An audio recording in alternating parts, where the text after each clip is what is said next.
ఎవరైతే జ్యోతిష్కుడు ఆస్ట్రాలజర్ అని చెప్పి పేరు పెట్టుకొని డిగ్రీ చేస్తారు, జాబులు రావు, వచ్చే 10,000 15,000 చాలవు. వీడు ఏం చేస్తాడంటే 4 పుస్తకాలు తిరిగేస్తాడు, టకా టకా టకా టకా 30 రోజుల్లో జాతకం నేర్చుకోవడం ఎలా. ఇప్పుడు 30 days how to learn English, how to learn Hindi books ఉంటాయి కదా, అలానే హౌ టు లెర్న్ జాతకం, ఆస్ట్రాలజీ 30 రోజులు పుస్తకం తిరిగేస్తాడు. ఇంటి ముందు పెద్ద ఫ్లెక్సీ పెడతాడు, పెట్టేసి ఆస్ట్రాలజర్ మీకు జాతకంలో ఏ సమస్యనున్నా సూచించబడును, పరిష్కారం చూపబడును.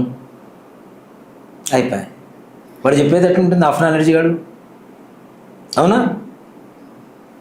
లెర్నింగ్ అంటే డ్రైవింగ్ నేర్చుకుంటూ LLR తీసుకొని డ్రైవింగ్ చేస్తున్నప్పుడు ఏదైనా యాక్సిడెంట్ జరిగితే తప్పు కాదు అని చెప్పి గవర్నమెంట్ చెబుతూ ఉంటుంది.